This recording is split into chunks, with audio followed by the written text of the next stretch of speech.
የአብርሽ ወንድም እንግዲህ ህይወት ትምህርት ቤት ነች። በጣም ብዙ ነገር ተምሬበታለሁ። በጣም ብዙ ጊዜ ቾክዬ ብዙ ነገሮችን ለማድረግ በሞክርም ግን ህይወት አስተምራኛለች። ብዙ ነገር ተምሬበታለሁ ብሏልና ወንድምም እንግዲህ ከህይወት ብዙ ነገር መማር ባለበት ሰዓት እንደዚህ ረክሶ የልጁን እናት እንደዚህ ሲያሰድብ የልጁን እናት እንደዚህ ሲያሸማቅቅ የልጁን እናት እዛ ጋር ቆሞ የማንም እንትን ምናምን ተመታ እንድታላግጥበት እየፈቀደ ነውና አንድ ሰው ቢያንስ ለሌላ ነገር እንኳን ብቅር የልጁ እናት በመሆኑ ራሱ ሊያከብራትና ሊያስከብራት ይገባ ነበር። ይሄ ምላሱን ያውጣል። ይሄ ሴታ ሴት ምን ይመስላል? አረ የምትሴታ ሴት ውሻ ነገር ነው እንጂ የምር ማለት ነው። ትላንትና የሰራው ቪዲዮ መጨረሻ ላይ ምላሱን ምናምን እያወጣ ነበር። አሁን አንተ እኮ ሰልጥና ሞታል፣ አራዳ ሆናል እኮ እንዴት እንትን ብለክ ኦርደክ እንደሆነ አልታወቀም። በጣም ወራዳ ነው። ግን በነገራችን ላይ ሰላም ቤተሰቦቼ እንዴት ናችሁልኝ? እኔ ያለው እግዚአብሔር ይመስገን። በያላችሁበት ሰላማችሁ በዘት ትርፍርፍ ይበልልኝ።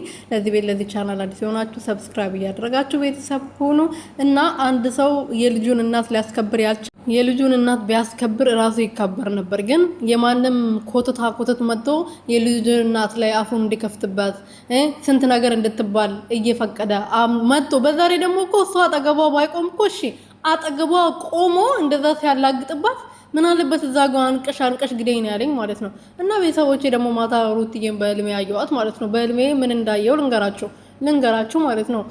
ፍቅርና እንትና ቤቷ ድረስ ሄዶ በጣም ሲያስቸግሯት ምናምን በቃ ሩትዬ ተናዳ ልጄ እያለች ምናምን ስታረግ ሰላየው መሰላችሁ። እና እንቅልፌ እምቢ አለኝ። ከዛ በኋላ ነቅቼ የምሬን ነው። ቀልድ መስሏችሁ ነው?